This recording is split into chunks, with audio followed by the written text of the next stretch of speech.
¿Alguna vez has sentido un escalofrío recorrer tu espalda en la quietud de la noche? ¿Has escuchado susurros en el silencio o has visto sombras moverse por el rabillo del ojo? Hay lugares en el mundo donde la barrera entre los vivos y los muertos es tan delgada que casi se puede tocar. Hoy no vamos a hablar de simples cuentos de fantasmas. Vamos a adentrarnos en los archivos más oscuros de lo inexplicable, en relatos que han helado la sangre de testigos y han desafiado toda lógica. Prepárate para un viaje a las profundidades del miedo, donde la fe se pone a prueba y la realidad se desmorona. Lo que estás a punto de escuchar son historias que te harán cuestionar lo que crees saber sobre la vida y la muerte. Historia 1: La mano que se asomaba desde la tumba del obispo en León, España. Hay secretos que la tierra se niega a guardar, misterios que se aferran a nuestro mundo con una tenacidad sobrenatural. Imagina por un momento la solemnidad de una antigua catedral española, el olor a cera e incienso impregnado en sus muros centenarios y el silencio sepulcral que solo se rompe por el eco de una oración.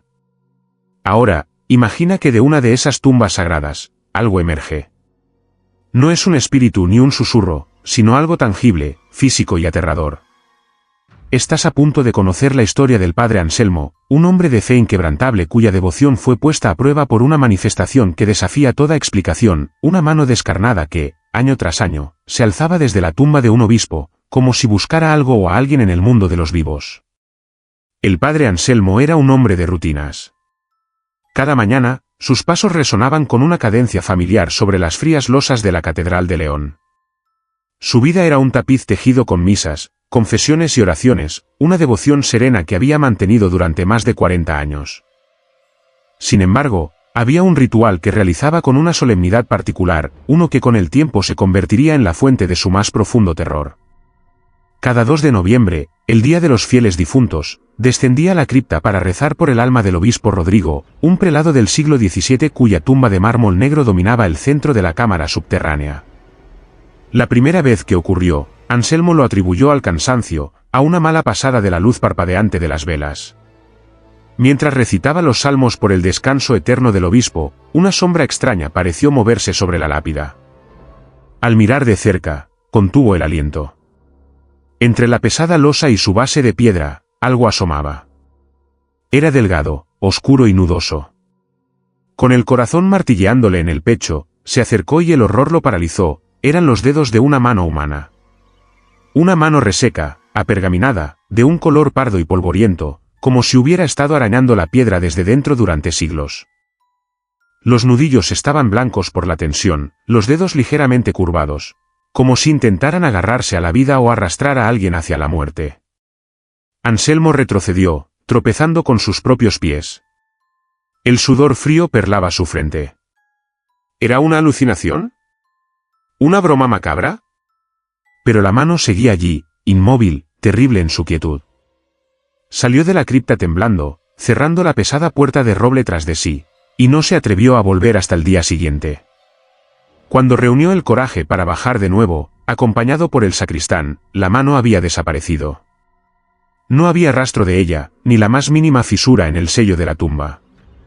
El sacristán, un hombre pragmático, le aseguró que debió haber sido una raíz vieja o un juego de sombras. Anselmo intentó creerle, pero la imagen de aquellos dedos huesudos estaba grabada a fuego en su mente. Un año después, el miedo se había convertido en una ansiedad sorda. Con manos temblorosas, el 2 de noviembre, el padre Anselmo bajó de nuevo a la cripta. La atmósfera era más pesada que nunca. Encendió las velas y comenzó sus oraciones, sus ojos fijos en la junta de la lápida. Y entonces, ocurrió de nuevo. Lentamente, casi con delicadeza, los dedos emergieron del mismo lugar. Esta vez, la mano pareció estirarse un poco más, como si ganara fuerza con cada aparición. El terror fue tan intenso que Anselmo gritó, un sonido ahogado que fue devorado por la piedra. Durante los años siguientes, el ritual macabro se repitió sin falta. La mano del obispo se había convertido en el oscuro secreto del sacerdote. Intentó de todo. Rezó con más fervor, ayunó, incluso celebró un exorcismo silencioso en la cripta, rociando agua bendita sobre la tumba hasta que el mármol quedó empapado. Nada funcionó. La mano siempre volvía, puntual a su cita con el día de los difuntos. Con el tiempo, Anselmo comenzó a notar detalles horripilantes. Un anillo episcopal, opaco y cubierto de tierra, seguía aferrado al dedo anular. Y en una ocasión, juraría que los dedos se movieron ligeramente, un espasmo casi imperceptible, como si respondieran a sus rezos. La salud del padre comenzó a deteriorarse. Su fe, antes un pilar de granito, se estaba agrietando bajo el peso de aquel horror anual. ¿Qué significaba? ¿Era una señal, una advertencia? ¿Acaso el obispo Rodrigo no descansaba en paz? Investigó la vida del prelado y descubrió rumores olvidados en viejos legajos. Se decía que el obispo había muerto aferrado a un testamento que desheredaba a su familia ilegítima. Un documento que nunca fue encontrado. ¿Era ese el papel que su mano fantasmal buscaba tan desesperadamente? ¿O intentaba entregar una advertencia desde el más allá? En su último año de vida, anciano y debilitado, el padre Anselmo decidió enfrentar su miedo de una vez por todas. El 2 de noviembre, bajó a la cripta, pero esta vez no se quedó a distancia. Mientras recitaba la oración final, la mano emergió, más visible que nunca. Con un coraje nacido de la desesperación, Anselmo se acercó. Su mano temblorosa, viva y cálida, se extendió hacia la mano muerta y fría. Por un instante, el tiempo pareció detenerse en la cripta silenciosa.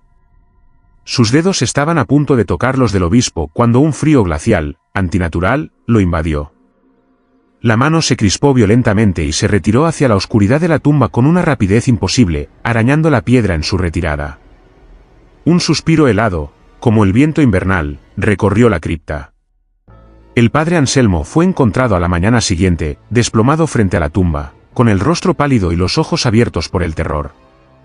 Murió esa misma tarde sin pronunciar una sola palabra coherente. Nadie más se atrevió a continuar con su ritual.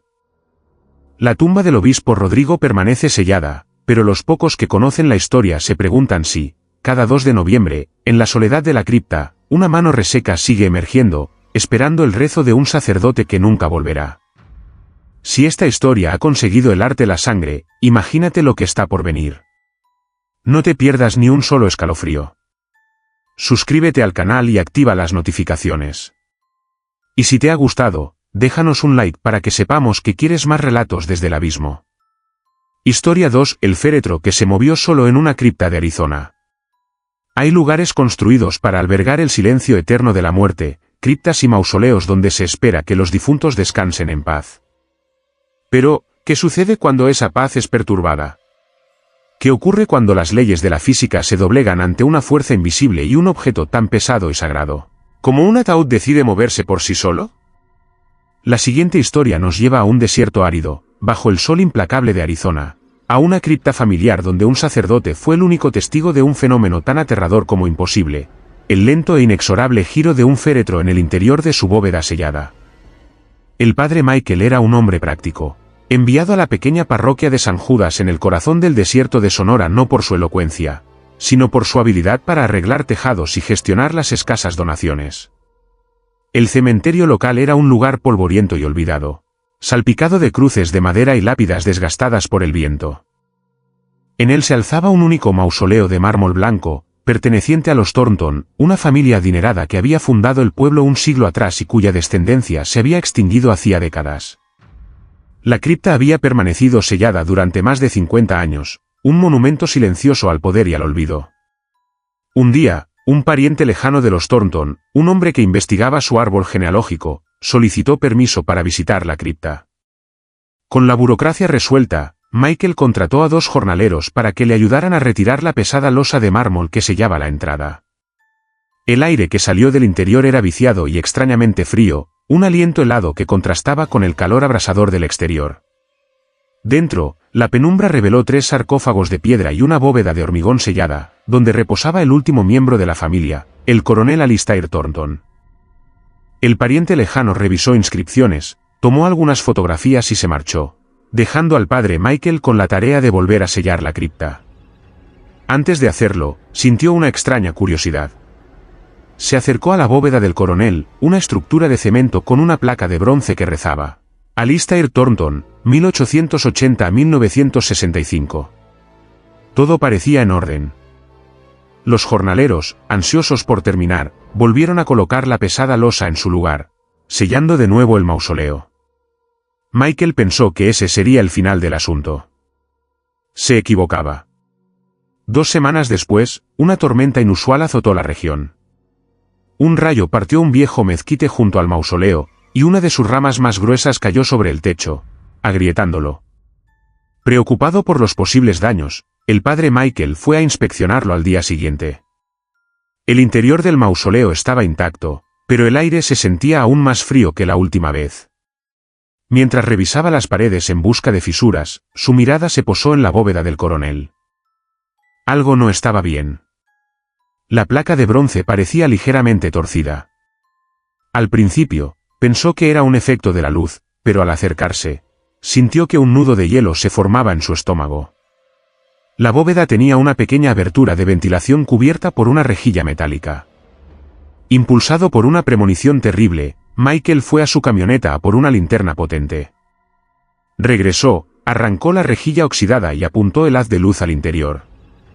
Lo que vio hizo que su pulso se disparara. El ataúd, un pesado féretro de caoba que debía estar perfectamente alineado, había girado. No mucho, apenas unos 15 grados, pero lo suficiente para que una de sus esquinas frontales tocara la pared interior de la bóveda. Era imposible. El ataúd pesaba cientos de kilos. Nadie había entrado al mausoleo, y mucho menos había abierto la bóveda sellada. Michael intentó racionalizarlo. Quizás un pequeño temblor de tierra, aunque no se había reportado ninguno. Quizás el ataúd se había asentado de forma extraña. Pero la posición era antinatural. Parecía deliberada. Volvió a sellar la abertura y se marchó, intentando borrar la imagen de su mente. Sin embargo, la inquietud no lo abandonó. Durante las noches siguientes, se despertaba sobresaltado, con la sensación de que algo lo observaba desde la oscuridad del cementerio. Una semana después, incapaz de soportar la incertidumbre, volvió al mausoleo. Esta vez fue solo, al atardecer, cuando las sombras se alargaban y el desierto guardaba silencio. Con el corazón en la boca, volvió a abrir la rejilla y apuntó la linterna. El grito que se ahogó en su garganta fue de puro terror. El ataúd se había movido de nuevo. Ahora estaba girado casi 45 grados, en una diagonal perfecta dentro de la bóveda. La esquina que antes tocaba la pared ahora apuntaba directamente hacia la abertura, como un dedo acusador. El pánico se apoderó de él. Esto no era un asentamiento natural. Era un movimiento consciente, metódico. Algo dentro de esa caja estaba moviéndose. Desesperado, buscó en los archivos de la iglesia cualquier información sobre el coronel Thornton. Descubrió que era un hombre déspota y cruel, odiado por muchos en el pueblo. Una leyenda local, casi olvidada, decía que el coronel había sido enterrado con un mapa que conducía a una fortuna mala vida, y que había jurado en su lecho de muerte que su espíritu protegería su secreto, incluso después de muerto. El padre Michael desestimó la historia como un simple cuento popular, pero no podía negar lo que sus ojos habían visto. Decidió que necesitaba una prueba irrefutable. Con manos temblorosas, mezcló un poco de yeso y lo vertió en una delgada capa en el suelo de la bóveda, alrededor del ataúd, a través de la rejilla. Si el féretro se movía de nuevo, dejaría una marca, una prueba que no podría ser producto de su imaginación. Luego, selló la rejilla y, por si acaso, colocó una delgada capa de polvo en el suelo del mausoleo frente a la bóveda, para detectar cualquier huella. La espera fue una tortura. Finalmente, tras 3 días de insomnio, regresó. No había huellas en el polvo del suelo. Nadie había entrado. El sello de la bóveda estaba intacto. Pero al mirar por la rejilla, la sangre se le heló por completo. El ataúd había completado un giro de 90 grados. Ahora estaba perpendicular a su posición original. Y en el yeso seco del suelo, había una clara y profunda marca circular, un arco perfecto que trazaba el recorrido de la esquina del ataúd. Pero lo más aterrador no era eso. Lo más aterrador era que, justo en el centro del arco, había una pequeña marca que no debería estar allí, la huella de una bota. Una única huella, como si alguien se hubiera parado dentro de la bóveda sellada para empujar el pesado féretro. El padre Michael nunca volvió a entrar en ese mausoleo. Contrató a los mismos jornaleros para que sellaran la grieta del techo y reforzaran la entrada con cemento. No les dio ninguna explicación, y ellos no la pidieron. La cripta de los Thornton permanece sellada hasta el día de hoy, guardando su imposible secreto. Michael solicitó su traslado poco después, incapaz de seguir viviendo a la sombra de aquel lugar. A veces, en la quietud de la noche, todavía se pregunta qué fuerza movió ese ataúd. ¿Fue el espíritu inquieto del coronel, protegiendo su tesoro, o algo mucho más antiguo y oscuro, atrapado en esa caja de caoba bajo el sol de Arizona? El terror a menudo reside en lo que no podemos explicar. Si sientes fascinación por estos misterios, has llegado al lugar correcto. Suscríbete y dale a la campanita para no perderte ninguna de nuestras incursiones en lo desconocido. Demuéstranos con un like que estás preparado para la siguiente historia. Historia 3: La voz que pedía perdón desde el osario en Puebla. El arrepentimiento es una emoción poderosa, capaz de perseguir a un alma incluso más allá del velo de la muerte. Todos hemos escuchado historias de espíritus que vagan buscando justicia o venganza. Pero, ¿y si un alma estuviera tan atormentada por la culpa que su lamento quedara atrapado en el eco de los huesos? Nos trasladamos a la ciudad de Puebla, en México, a un antiguo convento con un osario olvidado en sus profundidades. Allí, un joven sacerdote, en la soledad de la madrugada, se convirtió en el confesor de una voz sin cuerpo, un susurro persistente que emergía de una pila de restos humanos, repitiendo una y otra vez dos palabras que helarían la sangre de cualquiera: perdóname, padre. El padre Javier era joven, lleno de un idealismo que aún no había sido erosionado por el cinismo del mundo. Había sido asignado al convento de Santa Mónica, un edificio colonial cuyos muros habían sido testigos de siglos de historia, fe, y como pronto descubriría, de profundos secretos. Parte de sus deberes incluía supervisar la restauración de las catacumbas, una red de túneles bajo el convento que terminaban en un osario, una pequeña cámara donde los huesos de monjes y benefactores de épocas pasadas habían sido apilados con una reverencia macabra. Cráneos sin ojos observaban desde las paredes, y fémures y tibias formaban patrones geométricos, un recordatorio sombrío de la fugacidad de la vida. El trabajo en las catacumbas era lento y polvoriento, y a menudo Javier se quedaba hasta altas horas de la noche catalogando artefactos y supervisando a los trabajadores. Fue durante una de esas noches, cuando el convento estaba sumido en un silencio absoluto, que lo escuchó por primera vez. Era un susurro, tan débil que al principio pensó que era el viento filtrándose por alguna grieta. Se detuvo, aguzando el oído. Silencio. Sacudió la cabeza, atribuyéndolo al agotamiento. Pero entonces, volvió a oírlo, esta vez un poco más claro, proveniente de la dirección del osario. Perdóname. La voz era masculina, rota por una angustia palpable. Javier sintió un escalofrío. Caminó lentamente hacia la cámara de los huesos, con la luz de su linterna bailando sobre las pilas de restos humanos. El aire allí era pesado, cargado con el olor a tierra húmeda y a algo más, algo antiguo e indeciblemente triste. ¿Hola? ¿Hay alguien ahí?, preguntó, su propia voz sonando extrañamente fuerte en el silencio opresivo. La respuesta llegó de inmediato, un susurro que parecía emanar de los propios huesos apilados frente a él.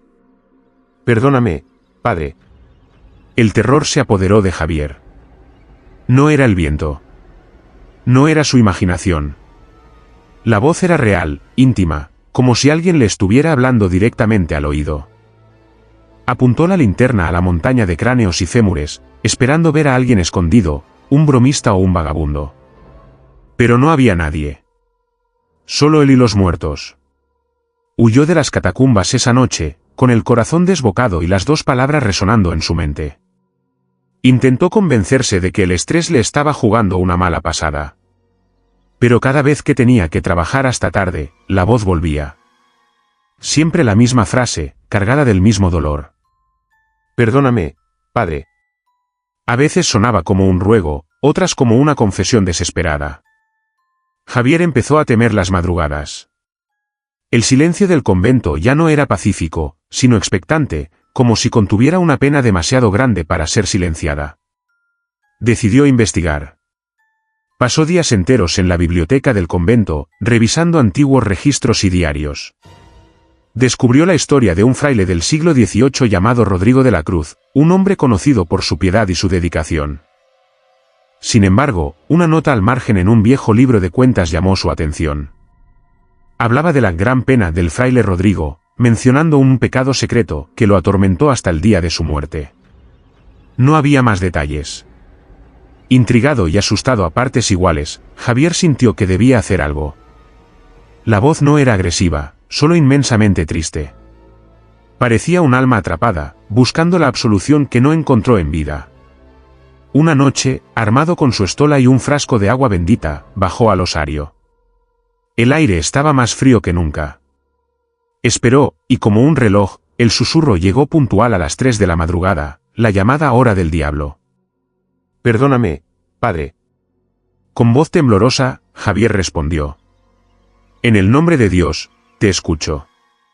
¿Cuál es tu pecado, alma en pena?» Hubo un largo silencio. La temperatura en la cámara pareció desplomarse. Las llamas de las velas que había encendido parpadearon violentamente. Entonces, la voz volvió a hablar, pero esta vez no fue un susurro. Fue una serie de palabras entrecortadas, frases de angustia que parecían brotar de todas partes a la vez. Hablaba de celos, de un hermano fraile, de una acusación falsa motivada por la envidia. Hablaba de cómo su mentira había llevado a su hermano a ser deshonrado y expulsado de la orden, muriendo en la miseria y la soledad. La voz del fraile Rodrigo confesó que su piedad había sido una fachada para ocultar una culpa que lo devoraba por dentro. «Él me perdonó en su lecho de muerte», susurró la voz, ahora llena de una desesperación insoportable, «pero yo no puedo perdonarme a mí mismo. Estoy atrapado en mi pecado. Perdóname, padre». Javier, conmovido y aterrorizado, se dio cuenta de que estaba actuando como confesor de un muerto. Comprendió que el alma de Rodrigo no buscaba el perdón de Dios, que seguramente ya lo tenía, sino la absolución de la Iglesia que había representado. Respirando hondo, recitó las palabras del rito de la absolución. «Ego te absolvo a peccatis tuis, in nomine Patris, et Filii, et Spiritus Sancti». Mientras pronunciaba las palabras en latín, un viento gélido barrió la cámara, apagando las velas y sumiéndolo en la oscuridad total. Un largo y profundo suspiro pareció recorrer el osario, un sonido de liberación, de una carga finalmente soltada después de siglos. Y luego, el silencio. Un silencio profundo, verdadero, desprovisto de la tristeza que lo había impregnado durante tanto tiempo. Javier encendió su linterna. Todo estaba en calma. Esperó, pero la voz no volvió. No esa noche, ni ninguna de las noches siguientes. El alma atormentada del fraile Rodrigo de la Cruz, finalmente, había encontrado la paz. Javier nunca compartió su experiencia con nadie, sabiendo que sonarían como los desvaríos de un joven sacerdote sugestionable. Pero él sabía la verdad. Sabía que en la oscuridad de un osario en Puebla, había escuchado la confesión de un fantasma y le había otorgado el perdón que su alma había anhelado durante más de 200 años. Un lamento que trasciende la muerte. ¿Te atreves a seguir escuchando los ecos del más allá? Si es así, suscríbete a nuestro canal y activa las notificaciones para que no te pierdas ninguna historia. Déjanos un like si esta confesión fantasmal te ha puesto los pelos de punta. Historia 4. La lápida que se agrietaba solo cuando el padre decía su homilía en Sevilla. La palabra de un sacerdote tiene poder. Puede traer consuelo, inspirar fe y guiar a las almas. Pero, ¿qué ocurre cuando esas mismas palabras, pronunciadas con devoción, desatan una reacción violenta en el mundo de los muertos? Imagina estar en una iglesia histórica en el corazón de Sevilla, escuchando un sermón apasionado, cuando un sonido seco y terrible rompe la santidad del momento. El sonido de la piedra partiéndose. Esta es la historia del padre Mateo y la lápida de un hombre cuyo nombre estaba tan maldito, que la sola mención de su linaje hacía que su tumba se agrietara de furia desde el más allá. El padre Mateo era el párroco de la iglesia de San Isidoro, una joya del gótico mudéjar en el laberíntico barrio de Santa Cruz. Era un orador nato. Sus homilías eran famosas en toda Sevilla por su fervor y su profunda conexión con la historia de la ciudad y sus familias. Una de las tumbas más prominentes en el suelo de la iglesia, justo delante del altar, pertenecía a don Álvaro de Mendoza, un noble del siglo XVI conocido tanto por su inmensa riqueza como por su crueldad legendaria. La lápida era una imponente pieza de mármol negro, con un escudo de armas tan desgastado por los siglos que apenas era visible. La primera vez que sucedió, nadie le dio importancia. Durante una homilía sobre el perdón, el padre Mateo mencionó a la familia Mendoza como un ejemplo de cómo incluso los linajes más poderosos deben buscar la redención. En el preciso instante en que la palabra Mendoza salió de sus labios, un crujido agudo resonó en la iglesia. Los feligreses se miraron entre sí, desconcertados. El sacristán más tarde lo atribuyó al asentamiento del edificio antiguo. Nadie notó la finísima grieta, casi invisible, que había aparecido en la lápida de don Álvaro. Una semana después, el padre Mateo volvió a hablar de las viejas familias de Sevilla, y de nuevo mencionó el legado de los Mendoza. Y de nuevo, en el mismo instante, se escuchó un crujido más fuerte, más violento. Esta vez, varios feligreses jadearon. Después de la misa, al inspeccionar el suelo, el padre Mateo encontró la primera grieta, ahora más ancha y profunda, y una segunda que se extendía desde el escudo de armas. La coincidencia era, como mínimo, inquietante. A partir de ese día, el fenómeno se convirtió en un patrón aterrador y predecible. Cada vez que el padre Mateo, en el curso de su sermón, pronunciaba el nombre Mendoza, la lápida de don Álvaro se agrietaba. Era como una reacción alérgica sobrenatural. Un sonido seco y brutal, como un hueso rompiéndose, seguido de la aparición de una nueva fisura en el mármol negro. La congregación comenzó a murmurar. Algunos sentían miedo, otros una fascinación morbosa. La misa del padre Mateo se convirtió en un evento al que la gente acudía no solo por la fe, sino por la expectativa del terror. El sacerdote, un hombre racional, estaba profundamente perturbado. Intentó probar otras variables. Mencionó otros nombres de familias nobles, los Guzmán, los Rivera, los Zúñiga. No ocurría nada. El sacristán gritó Mendoza una tarde cuando la iglesia estaba vacía. Silencio total.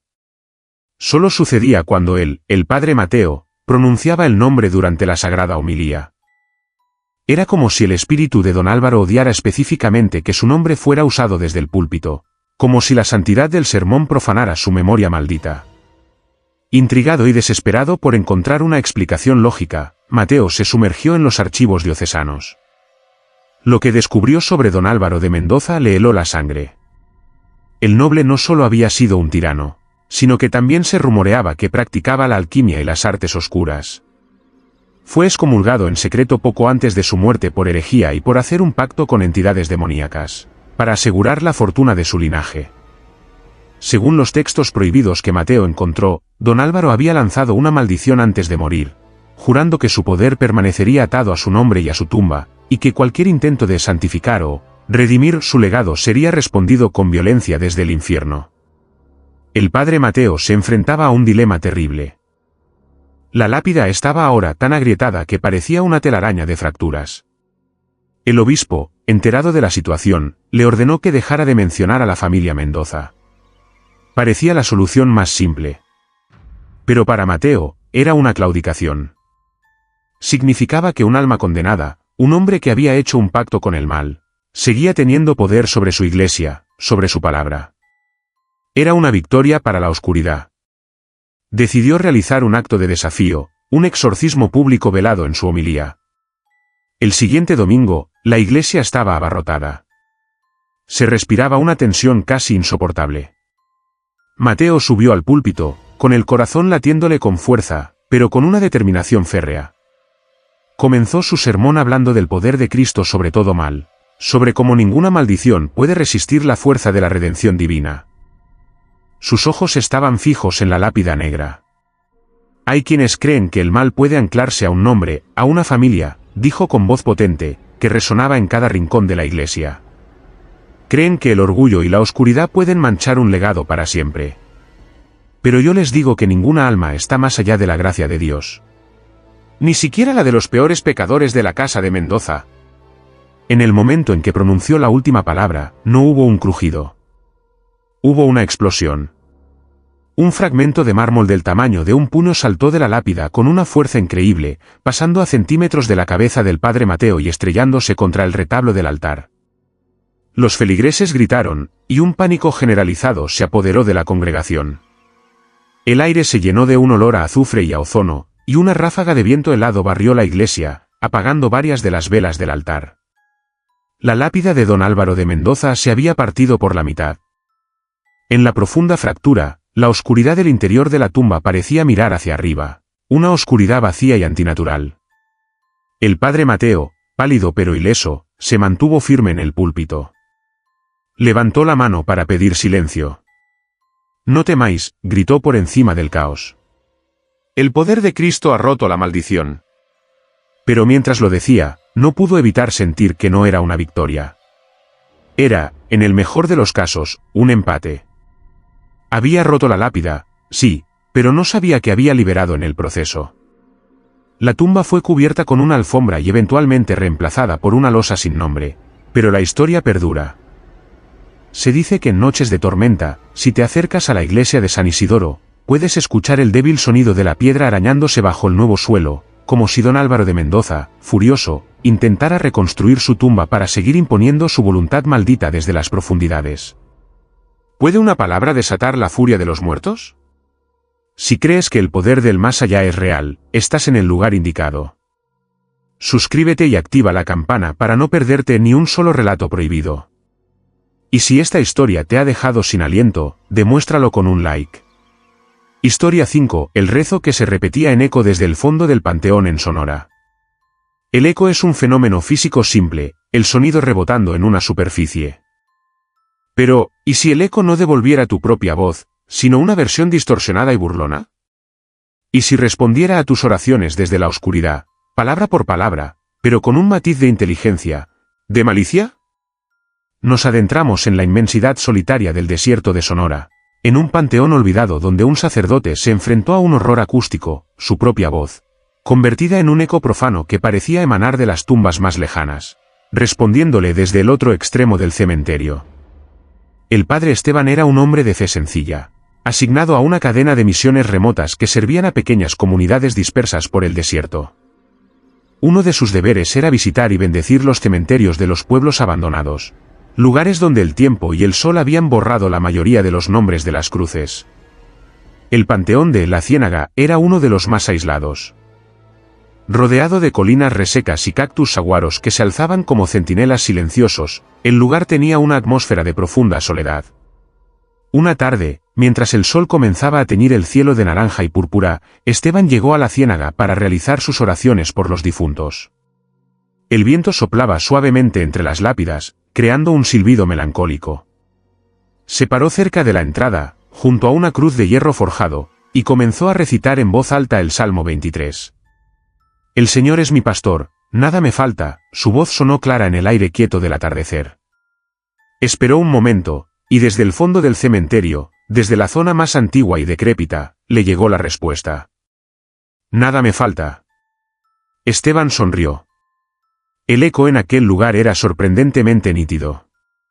Las colinas que rodeaban el panteón debían crear una acústica perfecta. Continuó con su oración, disfrutando de aquella curiosidad natural.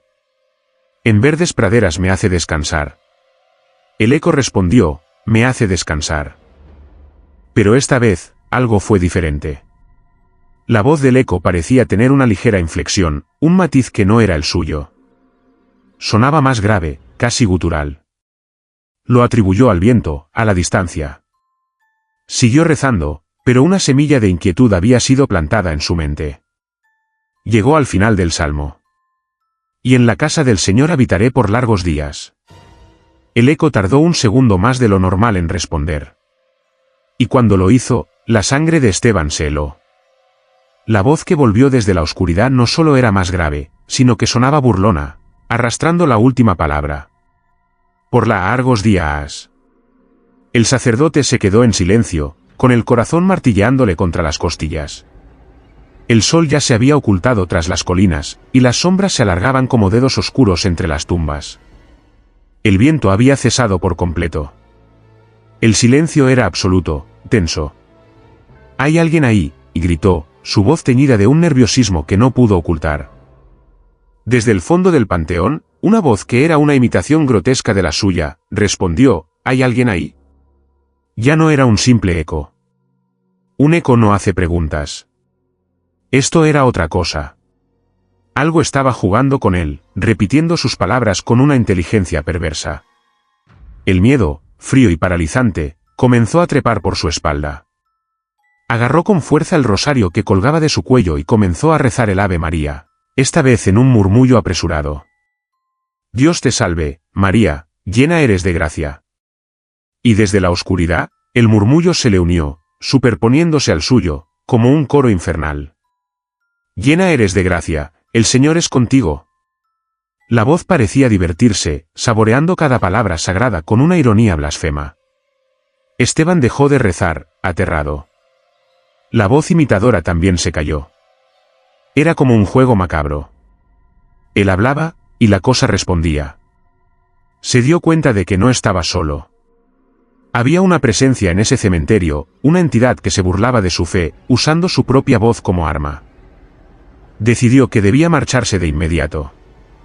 Se dio la vuelta y caminó a paso rápido hacia su vieja camioneta, aparcada en el camino de tierra. No corrió, no quería darle a esa cosa la satisfacción de ver su pánico. Mientras caminaba, sintió una mirada pesada en su nuca. Se atrevió a mirar por encima del hombro. No vio nada, solo cruces y lápidas recortadas contra el cielo crepuscular. Pero entonces, la voz volvió a sonar, esta vez sin que él hubiera dicho nada. Ya te vas, padrecito, dijo la voz, una perfecta imitación de su tono, pero impregnada de una malicia heladora. ¿Tan pronto? Aún no hemos terminado de rezar. El padre Esteban se detuvo en seco. El terror se convirtió en una ira justa. ¿Qué era esta criatura que se atrevía a profanar un lugar sagrado y a burlarse de sus oraciones? Se giró, enfrentando la oscuridad del cementerio. En el nombre de Jesucristo, te ordeno que te muestres, gritó con toda la autoridad que pudo reunir. Hubo un silencio que pareció durar una eternidad. Luego, una risa. Una risa baja y gutural que no se parecía en nada a su voz, pero que parecía salir de docenas de tumbas a la vez. La risa lo envolvió, rebotando en las colinas, creando un eco de pura demencia. Era el sonido de algo antiguo y malévolo que se divertía con su pequeño juego. Fue demasiado para él. Esteban corrió. Corrió sin mirar atrás, tropezando con las raíces y las piedras. Llegó a su camioneta, arrancó el motor con manos temblorosas y se alejó de allí a toda velocidad, levantando una nube de polvo. Por el espejo retrovisor, vio el panteón de la Ciénaga hundirse de nuevo en la noche del desierto. Nunca volvió a ese cementerio. Advirtió a la gente de las comunidades cercanas que evitaran el lugar, especialmente al atardecer. Lo llamó un lugar de ecos falsos, una descripción que no hacía justicia al terror que había experimentado. Se dice que si te atreves a visitar el panteón de la Ciénaga y hablas en voz alta, el eco te responderá. Pero no te devolverá tus palabras. Te devolverá las últimas palabras que gritó el padre Esteban esa noche mientras huía, en el nombre de Jesucristo. Y si te quedas a escuchar, después del eco, oirás una risa baja y antigua que se propaga entre las tumbas, esperando a su próximo compañero de rezo. La voz del más allá a veces no susurra, a veces se burla. Si te gustan las historias que te hacen dudar hasta de tu propia voz, este es tu canal. Suscríbete y activa las notificaciones, porque el terror puede tener muchas formas de llamarte. Déjanos un like para que el eco de tu apoyo llegue hasta nosotros. Historia 6. El hábito enterrado que seguía oliendo a incienso en Valladolid. El tiempo tiene sus reglas. La carne se corrompe, la tela se deshace y los olores se desvanecen. La muerte es, ante todo, un proceso de descomposición. Pero, ¿y si un cuerpo se negara a seguir esas reglas? ¿Y si, décadas después de ser enterrado, no solo permaneciera intacto, sino que emanara un aroma no de muerte, sino de santidad?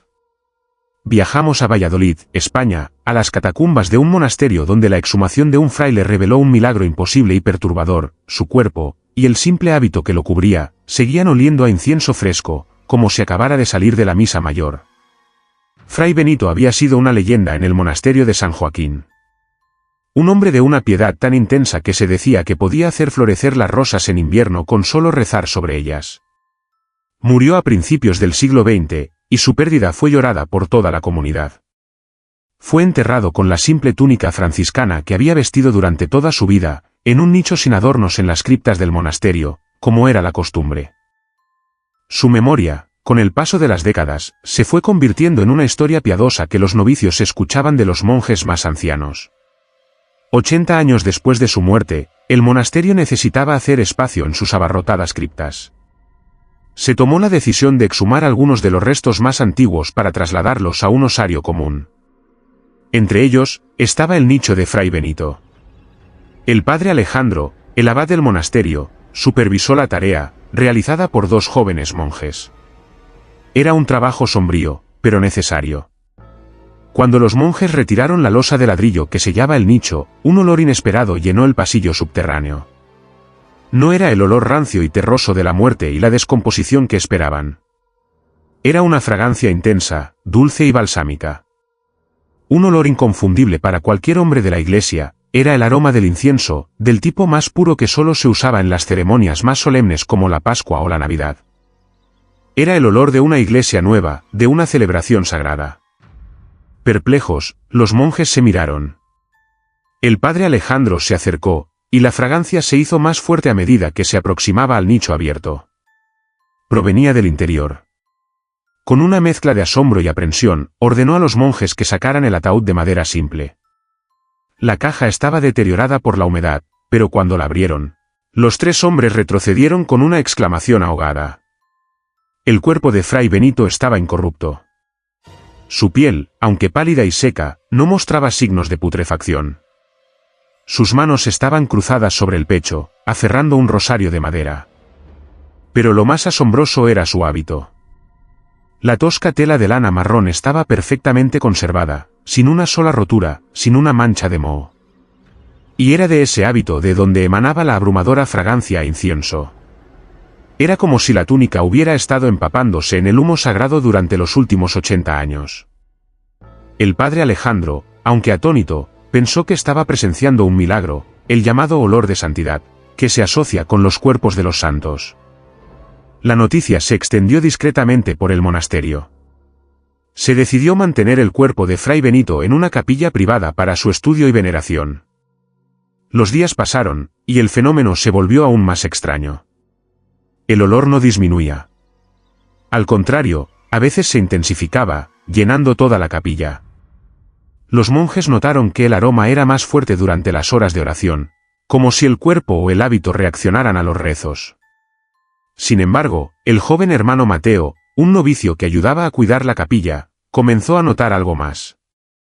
Algo que los otros, en su fervor, habían pasado por alto.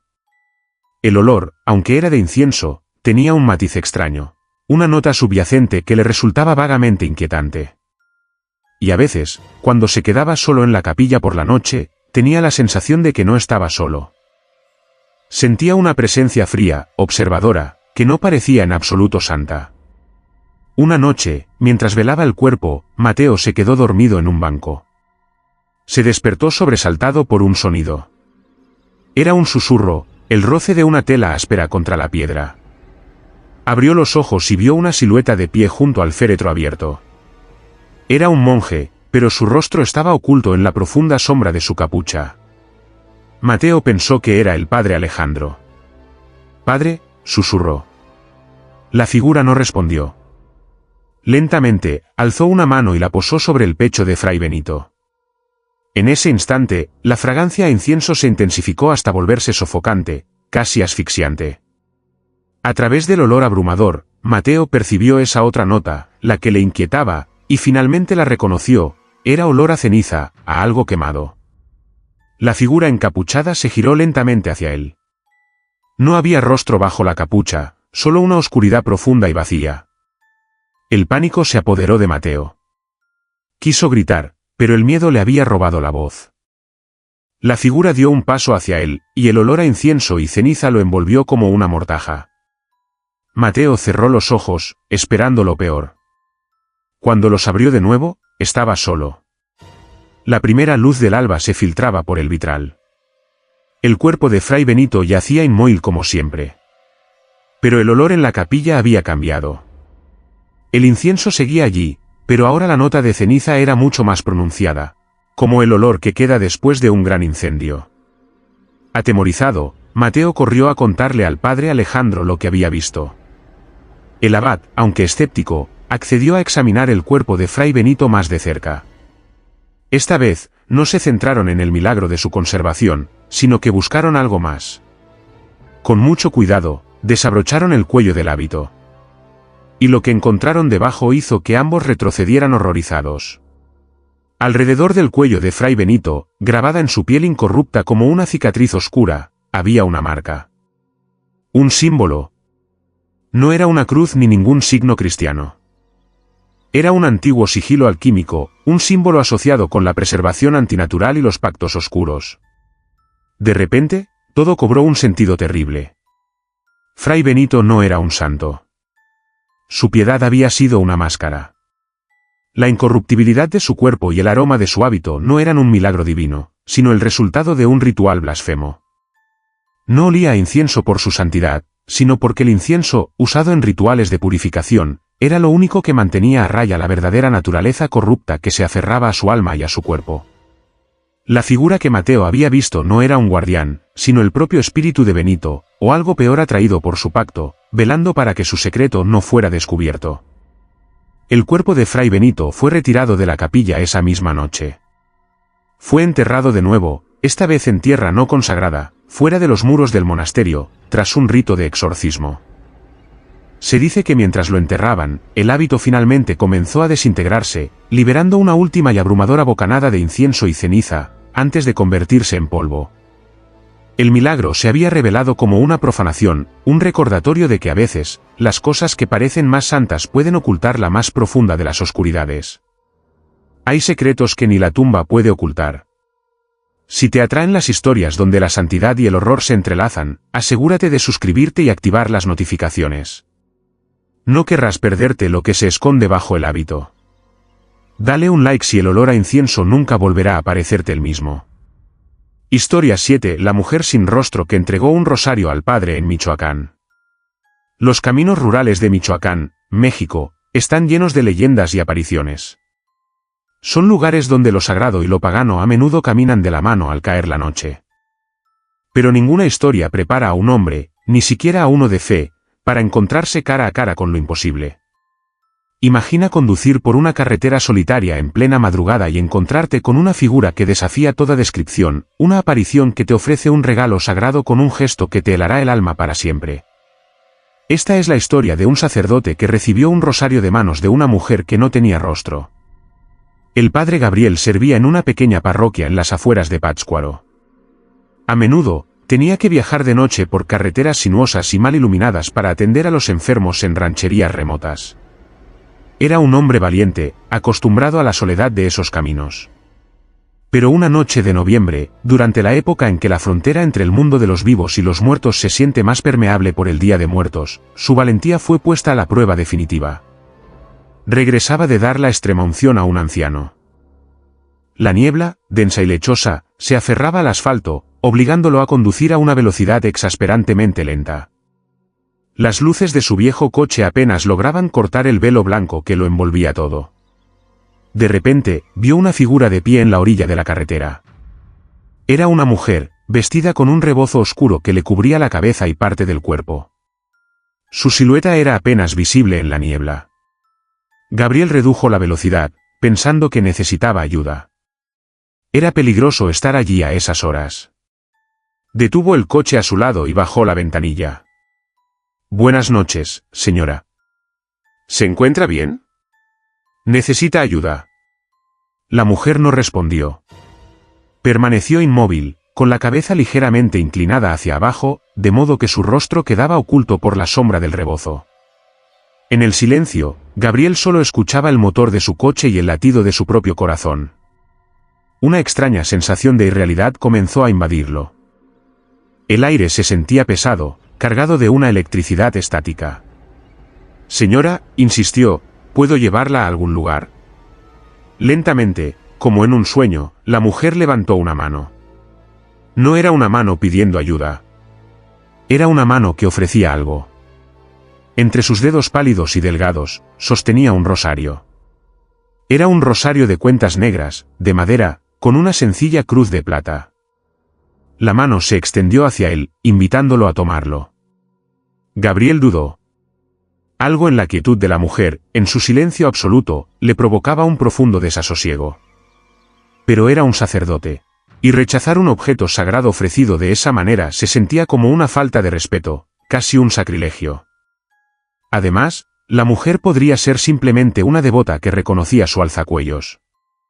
Gracias, dijo, y extendió su propia mano para tomar el rosario. Sus dedos rozaron los de ella al cogerlo. Estaban fríos. No fríos como la piel en una noche de niebla, sino fríos como el mármol de una tumba, un frío que parecía succionar el calor de su propia piel. Un escalofrío violento lo recorrió. En ese momento, una ráfaga de viento movió el rebozo de la mujer. Y Gabriel vio. No había nada. Donde debería haber estado su rostro, sus ojos, su nariz, su boca, solo había una superficie lisa y pálida, como la de un maniquí sin pintar. No había rasgos, solo una extensión de piel vacía y sin forma. El grito de Gabriel se ahogó en su garganta, convertido en un gemido de puro terror. Su mente se negó a procesar lo que estaba viendo. Era una imposibilidad, una pesadilla hecha carne. Instintivamente, pisó el acelerador a fondo. El coche patinó sobre el asfalto húmedo antes de lanzarse hacia adelante, dejando atrás a la figura sin rostro en la niebla. Gabriel no se atrevió a mirar por el espejo retrovisor. Condujo como un poseso, con el rosario frío todavía en la mano, su mente repitiendo una y otra vez la imagen de esa cara vacía. Llegó a la casa parroquial temblando, con el sudor frío pegándole la camisa a la espalda. Entró y cerró la puerta con llave, como si eso pudiera mantener fuera el horror que acababa de presenciar. Dejó el rosario sobre la mesa de su estudio. A la luz de la lámpara, parecía un objeto ordinario, inofensivo. Pero cuando lo tocaba, ese frío antinatural seguía allí. Durante días, Gabriel estuvo atormentado. Apenas podía dormir. La imagen de la mujer sin rostro lo asaltaba cada vez que cerraba los ojos. Intentó buscar una explicación. ¿Una alucinación? ¿Una máscara? Pero la sensación de su piel helada, la absoluta vacuidad de su rostro, eran demasiado reales, demasiado viscerales. Decidió investigar el rosario. Lo llevó a un anciano platero del pueblo, un hombre que conocía bien los objetos religiosos antiguos. El platero lo examinó con una lupa. Su expresión se volvió sombría. «Padre», dijo con voz baja, «esta cruz no es de plata común. Es plata mezclada con hueso molido. Es una costumbre muy antigua, de gente que hacía pactos o pedía favores a cosas que no son de Dios. Y estas cuentas de madera, son de ébano, pero están pulidas con grasa humana. Este es un objeto de brujería, no de fe». Las palabras del platero cayeron sobre Gabriel como una losa. La mujer sin rostro no era un alma en pena, ni una aparición piadosa. Era algo más oscuro. Le había entregado un objeto maldito, un ancla para algún tipo de mal. Esa noche, Gabriel decidió que debía deshacerse del rosario. No podía simplemente tirarlo. Sentía que debía ser destruido de una manera sagrada. Construyó una pequeña pira en el patio trasero de la iglesia. Mientras las llamas crecían, comenzó a rezar el rito de exorcismo, rociando el rosario con agua bendita. El objeto, al contacto con el agua, pareció sisear, como si estuviera vivo. Con un movimiento rápido, lo arrojó al fuego. En el instante en que el rosario tocó las llamas, éstas rugieron, alcanzando una altura antinatural y cambiando a un color verde enfermizo. Un grito agudo y desgarrador llenó el aire, un sonido que no era humano ni animal, y que parecía venir de muy lejos.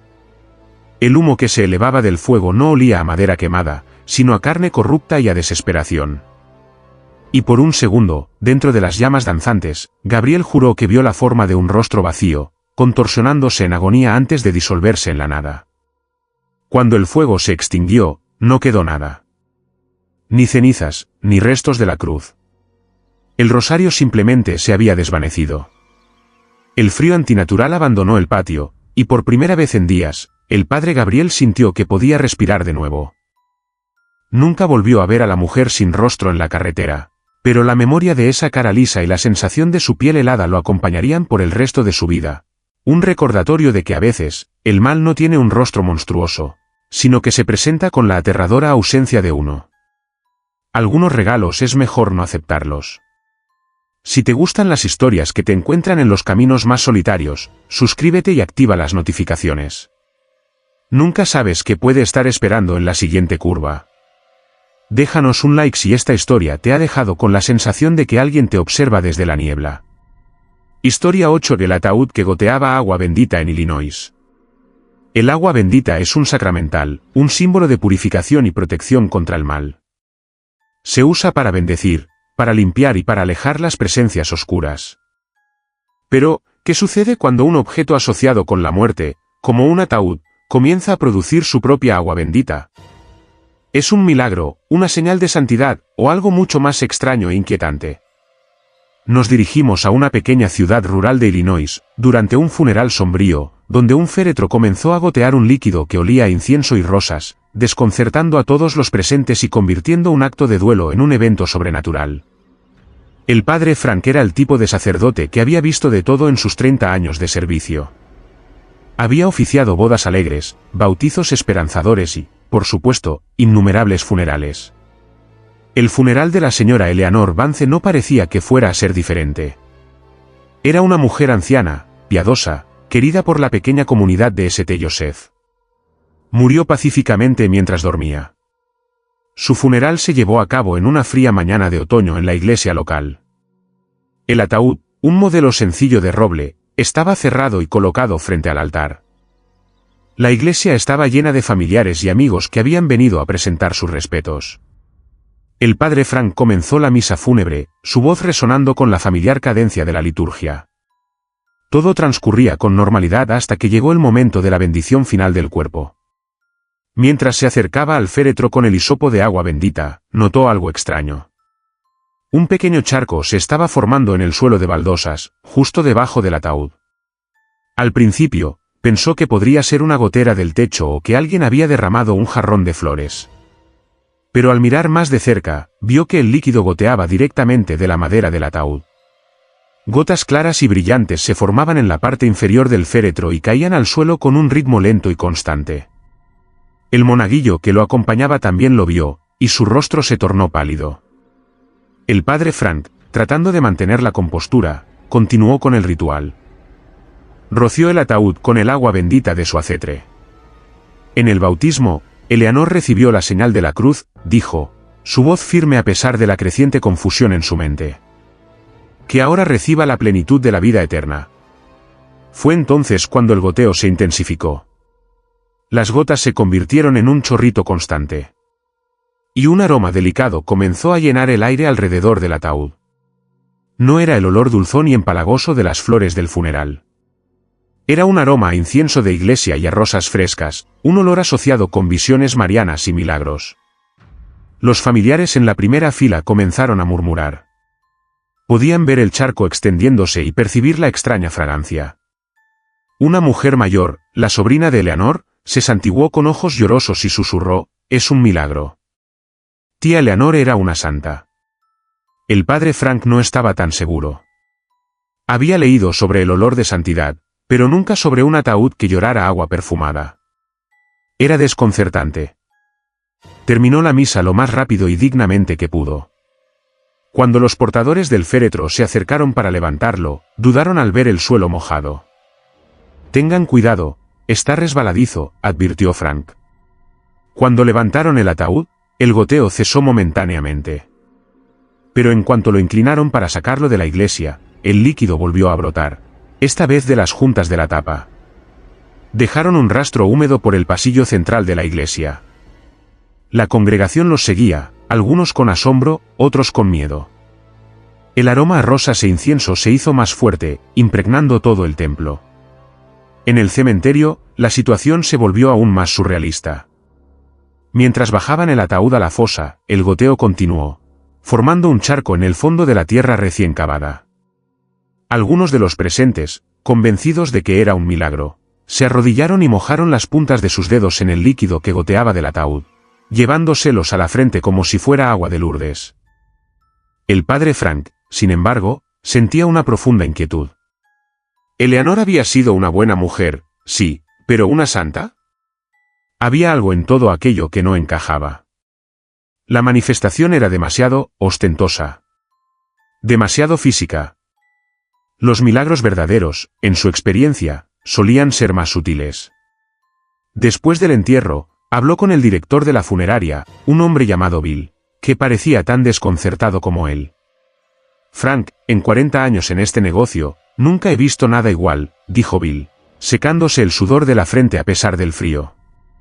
No puede ser líquido de embalsamamiento, eso es químicamente imposible que huela así y sea claro como el agua. Y el ataúd estaba perfectamente sellado. La historia del ataúd milagroso se extendió por el pueblo como la pólvora. La gente comenzó a visitar la tumba de Eleanor, dejando flores y rezando. Algunos afirmaban que el suelo sobre su tumba siempre estaba húmedo y olía a rosas. El padre Frank no podía quitarse el asunto de la cabeza. Pasó una noche en vela, revisando los diarios de la parroquia. Descubrió algo que había olvidado. Eleanor Vance, en su juventud, había estado profundamente enamorada de un joven que murió trágicamente en un accidente agrícola. Nunca se casó. Dedicó su vida a la iglesia, pero siempre llevó consigo esa pena. El joven había muerto en un día de otoño, exactamente en la misma fecha del funeral de Eleanor. Buscando más, encontró una vieja leyenda local en un libro de historia del condado. La leyenda hablaba de un espíritu del agua o una dama del arroyo que habitaba la zona mucho antes de que se fundara el pueblo.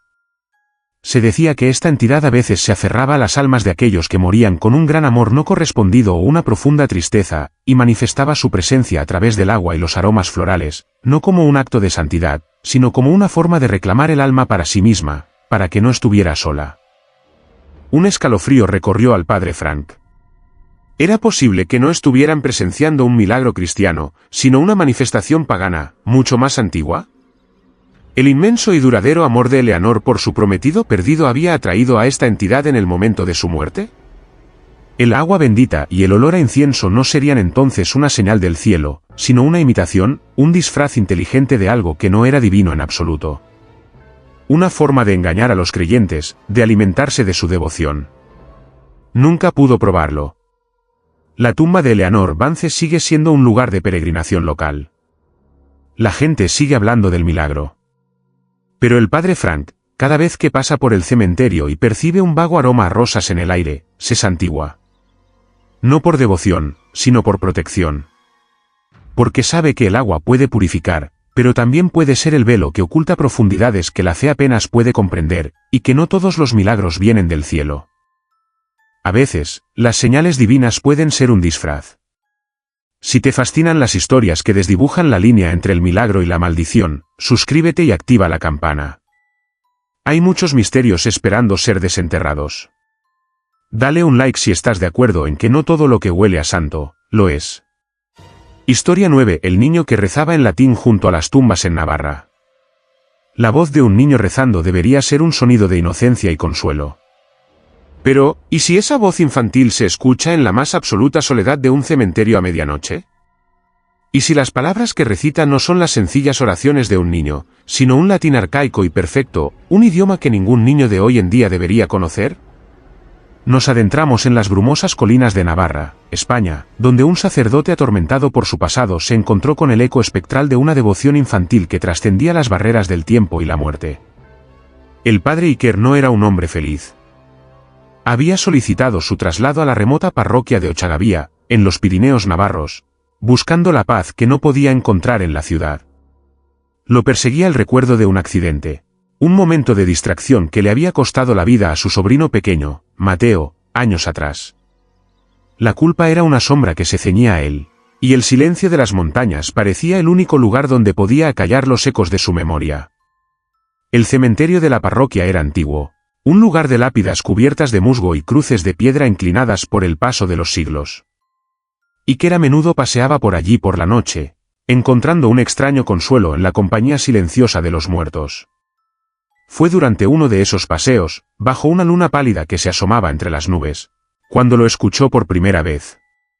Era la voz de un niño, clara y melódica, recitando algo en voz baja. Al principio, Iker pensó que eran imaginaciones suyas, un truco de su mente culpable. Pero la voz persistió, viniendo de la parte más antigua del cementerio. Se acercó con sigilo, moviéndose entre las tumbas como una sombra. La voz se hizo más clara. Y entonces se dio cuenta. El niño estaba rezando en latín. Sancte Michael Archangele, deféndenos in proelio, recitaba la voz, sin un solo error de pronunciación. Era la oración a San Miguel Arcángel, en un latín impecable, con una cadencia que sonaba extrañamente antigua. El corazón de Iker se aceleró. Se asomó por detrás de un gran mausoleo de piedra y miró hacia el lugar de donde provenía el sonido. No había nadie. Solo las tumbas iluminadas por la luna. Pero la voz seguía allí, flotando en el aire, tan clara como si el niño estuviera a su lado. Contra nequitiamet insidias diaboli esto praesidium. El sacerdote se quedó paralizado, una mezcla de miedo y asombro recorriéndolo. Buscó por todo el cementerio. No había ni rastro de un niño. La voz se desvaneció tan misteriosamente como había aparecido, dejando a Iker solo en el silencio sobrecogedor de la noche. La noche siguiente, volvió. Y la voz también.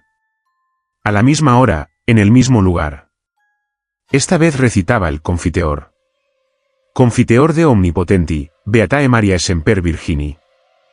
Iker se dio cuenta de que la voz parecía emanar de un grupo de pequeñas tumbas sin nombre, marcadas solo con cruces de piedra desgastadas, probablemente de niños que murieron en alguna plaga olvidada hacía siglos.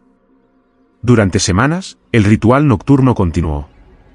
Cada madrugada, el padre Iker iba al cementerio y escuchaba la voz infantil recitar diferentes oraciones en un latín perfecto. Se obsesionó. ¿Quién era ese niño? ¿Un espíritu? ¿Un ángel? ¿O algo más? La voz no sonaba amenazante, al contrario, tenía una cualidad de profunda y serena devoción. Pero su naturaleza inexplicable lo perturbaba profundamente. Iker comenzó a investigar los archivos parroquiales, buscando registros de niños con un conocimiento inusual del latín o muertes extrañas. No encontró nada fuera de lo común. Sin embargo, descubrió que la zona del cementerio de donde provenía la voz era la más antigua, reservada para víctimas de una epidemia de peste en el siglo XVII.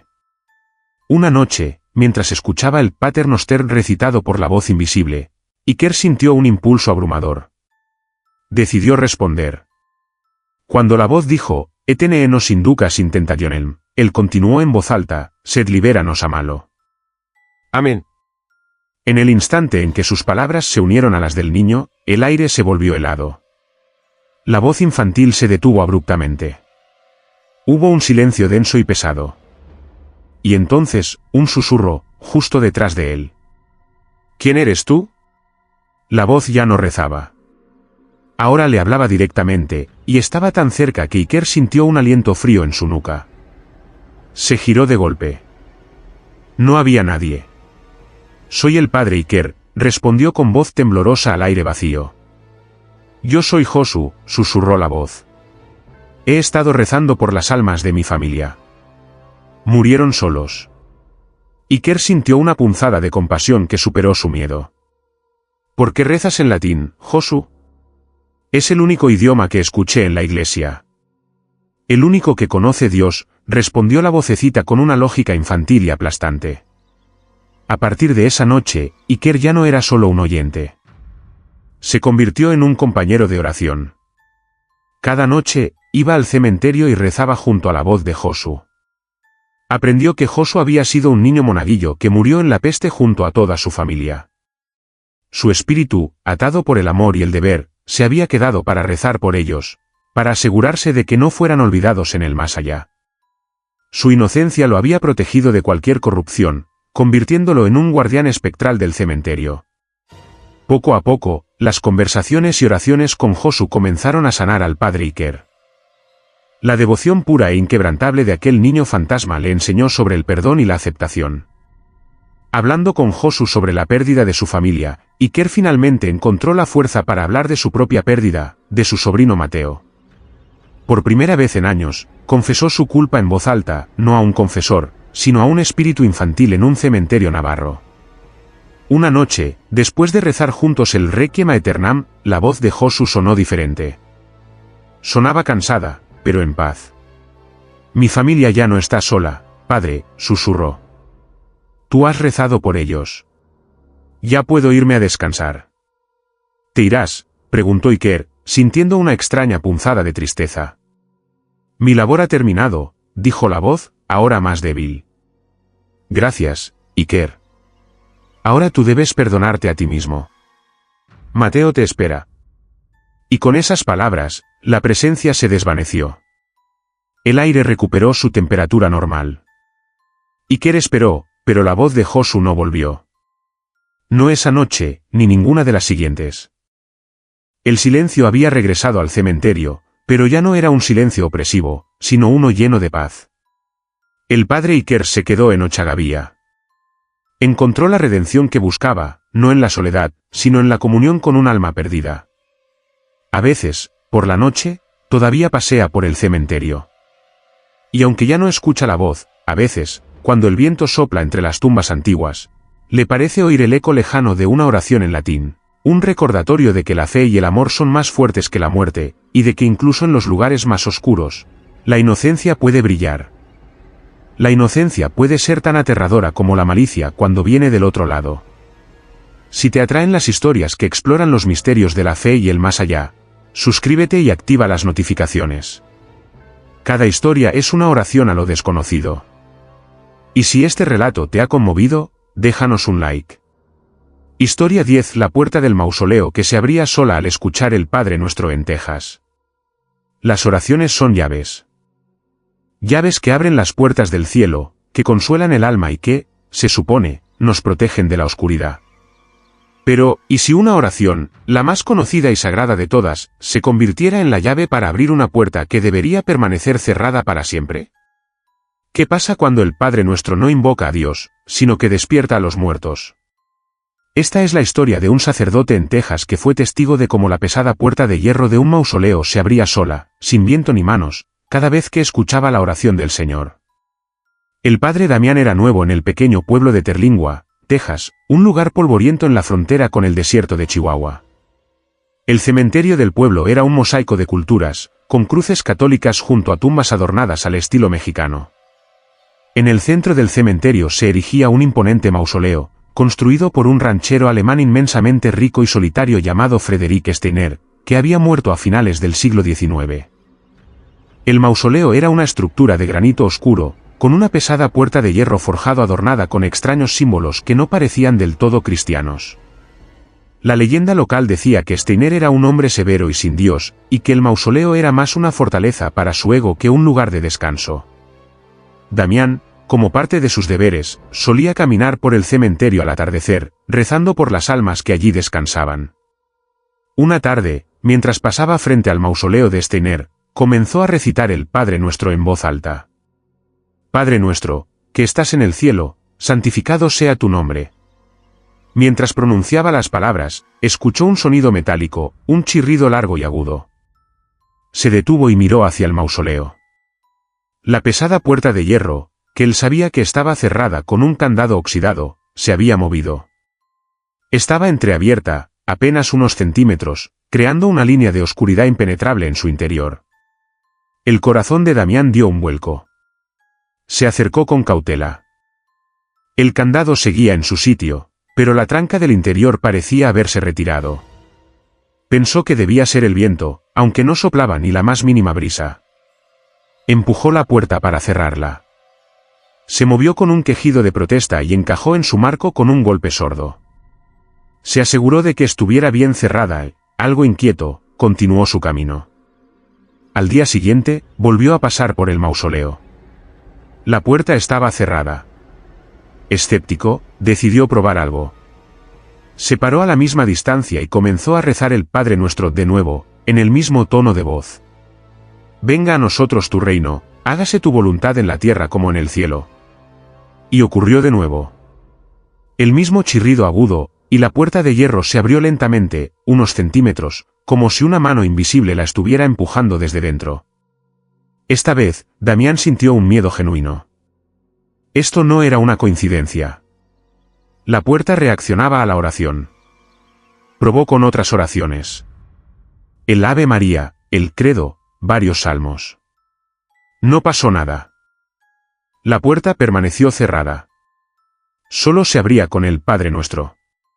Era como si esa oración específica fuera una combinación, una contraseña para despertar lo que fuera que habitara en el mausoleo de Steiner. La curiosidad luchaba con el miedo en la mente del sacerdote. ¿Qué había dentro? ¿Por qué reaccionaba de esa manera? Durante una semana, repitió el experimento cada tarde, y cada vez, el resultado era el mismo. La puerta se abría al son de la oración, como una flor de hierro abriéndose a un sol blasfemo. Se dio cuenta de que la puerta se abría un poco más cada día, como si la presencia en el interior se estuviera acostumbrando, o volviéndose más audaz. Decidió que tenía que saber la verdad. Una tarde, armado con una potente linterna y su estola, rezó el Padre Nuestro completo. La puerta se abrió más que nunca, casi 1 metro, invitándolo a entrar en la oscuridad sofocante. Con el corazón en la garganta, Damián cruzó el umbral. El aire dentro era gélido y olía a polvo y a algo metálico, como sangre seca. El haz de su linterna cortó la penumbra, revelando un único sarcófago de mármol en el centro de la cámara. Las paredes estaban cubiertas de los mismos símbolos extraños que había en la puerta. No eran demoníacos, pero tampoco eran cristianos. Parecían una mezcla de runas germánicas y sigilos astrológicos. Mientras examinaba el sarcófago, escuchó un sonido detrás de él. Se giró de golpe. La puerta de hierro se estaba cerrando sola, lentamente, con el mismo chirrido ominoso. El pánico lo inundó. Corrió hacia la puerta y la empujó con todas sus fuerzas, logrando detenerla justo antes de que se cerrara por completo, quedando atrapado. Jadeando, se apoyó contra la puerta, con la mitad del cuerpo fuera y la otra mitad dentro. Fue entonces cuando su linterna iluminó la tapa del sarcófago. Había una inscripción en alemán. Damián había estudiado el idioma en el seminario. Tradujo las palabras lentamente. Sprecht nicht das Gebet des Bates, denn ist nicht meiner. Mein Gebet ist die Stille. Mein Königreich ist diese Stein. No recéis la oración del Padre, pues él no es el mío. Mi oración es el silencio. Mi reino es esta piedra. La comprensión golpeó a Damián con la fuerza de un mazazo. Steiner no era ateo. Había adorado a algo más, algo que consideraba al Dios cristiano como un enemigo, como el otro Padre. La oración del Padre Nuestro no era una llave que abría la puerta por reverencia. Era un insulto, una provocación. El espíritu de Steiner, o lo que quedaba de él, abría la puerta no como una invitación, sino como un desafío. Como una bestia abriendo las fauces ante una amenaza. Lo estaba retando a entrar en su reino de piedra. En ese momento, desde el interior del sarcófago, escuchó un golpe. Sordo, pesado. Luego otro. Y otro más. Algo dentro estaba golpeando la tapa de mármol, respondiendo a su presencia, despertado por la oración prohibida. El terror le dio una fuerza que no sabía que poseía. Salió del mausoleo y empujó la puerta para cerrarla con un estruendo metálico. Mientras buscaba a tientas el candado para intentar asegurarlo mejor, los golpes desde el interior se hicieron más fuertes, más frenéticos. Eran golpes de una furia impotente. El padre Damián nunca volvió a rezar en voz alta cerca del mausoleo de Steiner. Contrató a un soldador para que sellara la puerta de hierro de forma permanente. Mientras el hombre trabajaba, le contó la historia. El soldador, un hombre local que había escuchado las leyendas toda su vida, no se sorprendió. Mi abuelo siempre decía que Steiner hizo un pacto para que su voluntad fuera más fuerte que la de Dios en su pedazo de tierra, dijo el soldador mientras las chispas volaban. Supongo que no le gusta que le recuerden quién manda fuera de sus 4 paredes. El mausoleo de Frederick Steiner ahora está sellado, en silencio. Pero a veces, los que pasan cerca del cementerio en las noches tranquilas del desierto dicen que pueden escuchar un sonido. Un golpe débil y rítmico que viene de las profundidades de la piedra. Como si algo, en su reino de silencio, siguiera esperando pacientemente a que alguien, por error o por desafío, se atreva a susurrar la oración que lo despierta. Hay puertas que nunca deben ser abiertas, y hay oraciones que es mejor decir en silencio. Si has llegado hasta el final, es porque el terror te llama. No luches contra ello. Suscríbete y activa las notificaciones para unirte a nuestra congregación de lo macabro. Y si esta última historia ha cerrado con llave tus ganas de dormir, déjanos un último y valiente like. Nos vemos en la próxima pesadilla.